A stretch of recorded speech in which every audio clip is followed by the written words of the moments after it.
आपका? मेरा नाम आनंददीप है। कहाँ के रहने वाले हैं आप? मैं सिरसा का ही मूल निवासी हूँ। हम लगभग 30 वर्षों से बापूजी से जुड़े हुए हैं। हाँ जी, पूज्यपाद संत श्री आशाराम बापूजी से जुड़े हुए हैं। जी। और मैंने 1996 में बापूजी के पहली बार दर्शन किए थे। 1998 में मुझे बापूजी से मंत्र दीक्षा मिली और मैं बापूजी को जो स्वास्थ्य के आधार पर जमानत दी गई है, मैं उसका स्वागत करता हूँ। और मुझे बहुत ज़्यादा उम्मीद थी कि ये चीज़ जल्द से जल्द होनी चाहिए थी। चलो देर आए, लेकिन हमें न्याय व्यवस्था पर विश्वास रहा है, तो ये चीज़ हुई है और समय रहते हो गई है, तो इसका मैं स्वागत करता हूँ। जुड़ाव सर कैसे हुआ? कैसे आप गुरु जी के प्रति आकर्षित हुए? पहली बार आपने दर्शन किए तो किस तरह का महसूस उस समय हुआ सर?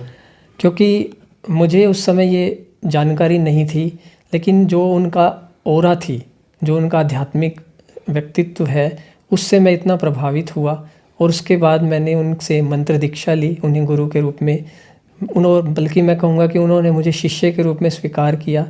और मैंने जब मंत्र जप किया और उनके बताए हुए रास्ते पे चला, तो मेरे जीवन में काफ़ी परिवर्तन हुआ। जैसे कि मैं पढ़ता था उस समय, तो मुझे पढ़ाई के अंदर काफ़ी मदद मिली, एकाग्रता आई मेरे अंदर, और बहुत सारे जो अलग अलग दुर्गुण होते हैं उससे भी मैं बच पाया।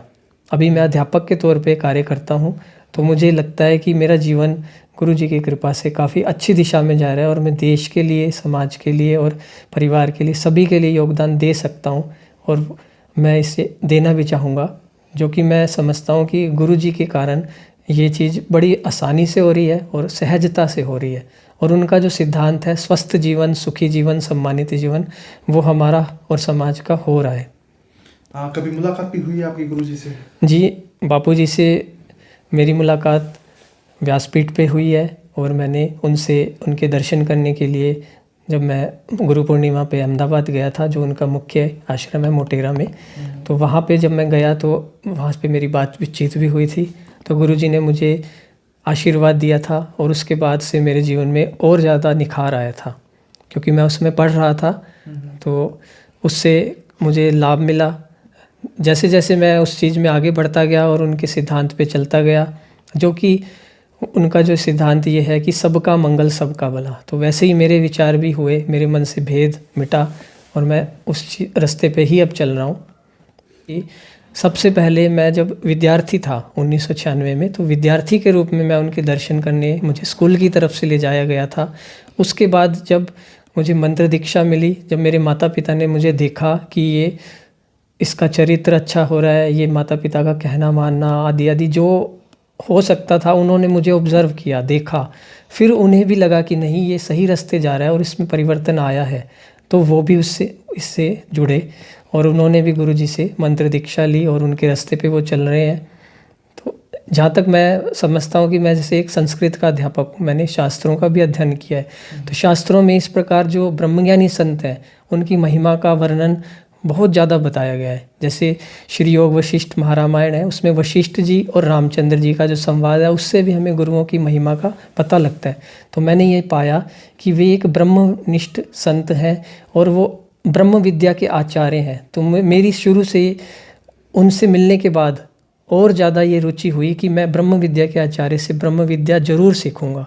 जैसे हम अपने बच्चों को विदेश भेजते हैं कुछ धन कमाने के लिए, इसी प्रकार जो मनुष्य जीवन का लक्ष्य है ब्रह्म विद्या, अपने आप को जानना, आत्म साक्षात्कार करना, मैंने जब उनसे ये चीज़ सुनी तो उसके बाद मैं उस रास्ते पे चला हूँ। और श्री योग वशिष्ठ महारामायण के अंदर इस प्रकार की चीज़ें मैंने पढ़ी। हमारे जो शास्त्र हैं, जिसको हम रामचंद्र जी और वशिष्ठ जी का संवाद बोलते हैं, और वो प्रसिद्ध चीज ग्रंथ है, कोई सबसे छुपा, किसी से भी छुपा नहीं है, सबको पता है। उसमें इस प्रकार का गुरु और शिष्य की परंपरा का, क्योंकि हमारा जो भारतवर्ष है वो गुरु और शिष्य की परंपरा के कारण अपनी संस्कृति को आज भी संजोए हुए है। तो मैं ये चाहता था कि ये गुरु शिष्य का जो संवाद है वो मेरे जीवन में भी आए और मुझे भी गुरु मिले और जो ब्रह्मनिष्ठ संत हों, जो मेरा भी भला कर सके और मुझे आत्म साक्षात्कार के लक्ष्य तक पहुंचा सके। तो इस प्रकार मैं जुड़ा था। क्या कहेंगे? क्योंकि ये हमारे जो शिष्य हैं, हम शिष्य लोग हैं पूज्यपाद संत श्री आशाराम बापूजी, उनके लिए बहुत ही खुशी का दिन है। और हमारे गुरु जी ने सदा ही ये कहा है कि अंधकार से प्रकाश की ओर चलो। तो आज हमने दिए जलाए हैं और उनके स्वास्थ्य की हम मंगल कामना की है कि वे जल्द से जल्द स्वस्थ हों और वो बाइज्जत बरी हों।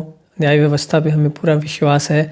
और हम जो उनके सेवा कार्य हैं, जैसे वो जन्मदिन मनाते हैं, तो वो भारतीय संस्कृति के अनुसार कहते हैं कि भारत हमारा जो शरीर है पंचभूतों का बना है, पृथ्वी, जल, अग्नि, वायु, आकाश। तो उसी को हम सुखदायी बनाए, ऐसी मंगल कामना करते हैं। और जितने वर्ष बीत चुके हैं छोटे दिए, और बड़े जो एक जिस वर्ष में बच्चा प्रवेश करता है उसमें हम बड़ा दिया जलाते हैं, ऐसा उन्होंने हमें बताया है। मंदिर में गुरुजी को भगवान की तरह पूजते हैं, आपने फोटो मंदिर में रखी हुई है, पूजा भी उनकी करते हैं, क्या कुछ कहेंगे? क्योंकि भगवान रामचंद्र जी ने भी तो अपने गुरु का सम्मान किया था, उनका आदर किया था। तो ये तो हमारे रग रग में हमारे बचा हुआ है कि गुरु का सम्मान। तो आपने शायद सुना भी हो कि गुरु गोविंद दोनों खड़े, काके लागू पाए, बलिहारी गुरु आपने जिन गोविंद दियो बताए। तो हमें भगवान का जो रास्ता दिखाया है सच्चे अर्थों में, वो तो गुरु जी ने ही दिखाया है। तो हम तो उनको ये चाहते ही हैं कि वो हमारे जीवन में गुरु का, भगवान का और शास्त्रों का हम पूरा सम्मान करें, हमेशा वो हमारे हृदय में रहें और हम उनका आचरण करें हमारे जीवन में। इसी तरह पूजा करते हैं प्रतिदिन। हम जो हमें नियम दिया गया है उसका हम पालन करते हैं और अपने चरित्र को, अपने विचारों को, अपनी संस्कृति को संजोए रखे हुए हम किस प्रकार हमने इतने समय निकाला है वो हमारे ही दिल जानता है। मेरा नाम सुरेंद्र जोशी है, मैं रिटायर्ड कर्मचारी हूँ। मैं सबसे पहले तो बेटा जुड़ा था हमारे परिवार में, उसके बाद हम धीरे धीरे हमारा पूरा परिवार बापूजी से दीक्षित है। इवन के बेटी और दामाद और उनका परिवार भी वो बापूजी से दीक्षित है। और हमें आज भी, जब वो आप पूछ रहे थे भी जब सजा हुई तो उस सजा के समय आपके मन में क्या आया, हमारे मन में ये आया कि हमारे बापूजी निर्दोष हैं। निर्दोष पर कई दफ़ा लांछन लग जाते हैं, लेकिन जो सच्चे गुरु होते हैं वो उस विपरीत परिस्थिति से भी कभी घबराते नहीं। यही वो अपने शिष्यों को सिखाते हैं और सिखाना चाहते हैं, ताकि उनका मनोबल और आत्मबल बढ़े। और हमें विश्वास है और करोड़ों शिष्यों को विश्वास है, ये प्रमाण है कि आज तक बापूजी की शिष्य संख्या में कमी नहीं हुई बल्कि बढ़ोतरी हुई है। और उनके जितने भी प्रकल्प हैं, जिस समय वो जेल में नहीं थे, जो चल रहे थे, वो आज भी निरंतर जारी हैं।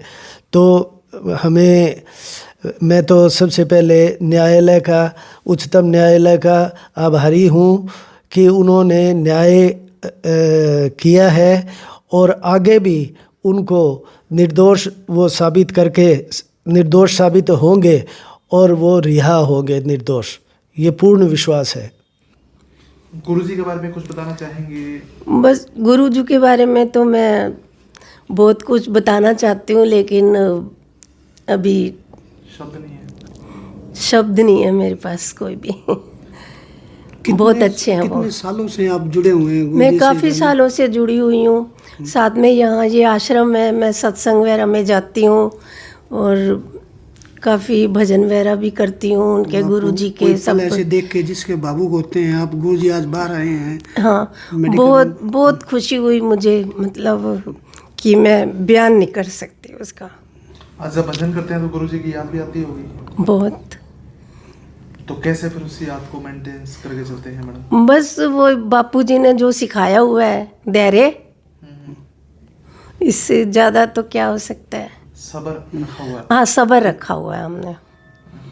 अच्छा, गुरुजी से आपकी मुलाकात भी हुई है? कभी मुलाकात की है आपने गुरुजी से? मुलाकात मैं एक बार गई थी सूरत जी। तो मैंने उनके दर्शन किए थे और उन्होंने मुझे मुकुट भी पहनाया था, मतलब साधिका के हाथ से, और बहुत अच्छा लगा मुझे।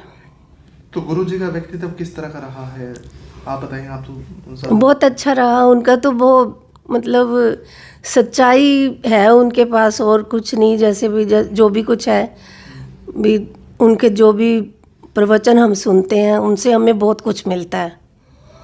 काफ़ी कुछ मिलता है। हाँ जी। अच्छा, बहुत से लोग ऐसे होंगे जिनके जीवन में चमत्कार भी हुए होंगे गुरुजी की? हाँ, बहुत तो लोगों के होते हैं। आपके जीवन में कोई ऐसा चमत्कार हुआ हो? ऐसा कभी ऐसा बदलाव आपके जीवन में हुआ? हुआ तो है, लेकिन मेरे को जैसे अब मेरे से खड़ा होके आरती नहीं होती है, जैसे हम, तो मुझे एक बार ऐसा लगा कि उठ, तू खड़ी हो, तू जल्दी से आरती कर।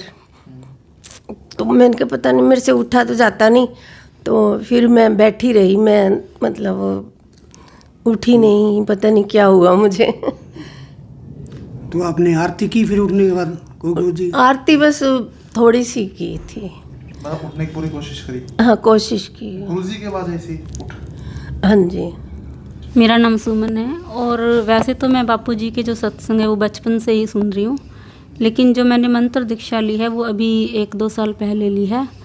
और मुझे मंत्र दीक्षा लेने के बाद आध्यात्मिक और भौतिक दोनों प्रकार से बहुत लाभ हुआ है।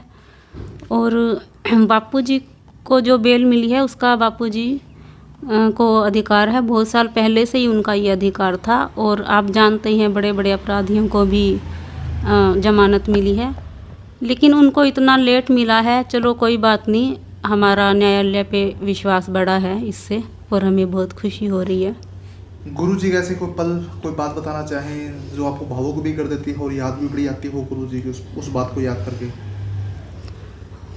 मुझे तो, मैं बापूजी के सत्संग सुनती हूँ, उससे मतलब बहुत शांति मिलती है। और कभी भी मन दुखी होता है तो उसमें अपने उत्तर भी मिल जाते हैं। जो भी मन में प्रश्न आता है और कोई सत्संग चलाती हूँ तो उस सत्संग में वही प्रश्न आ जाता है।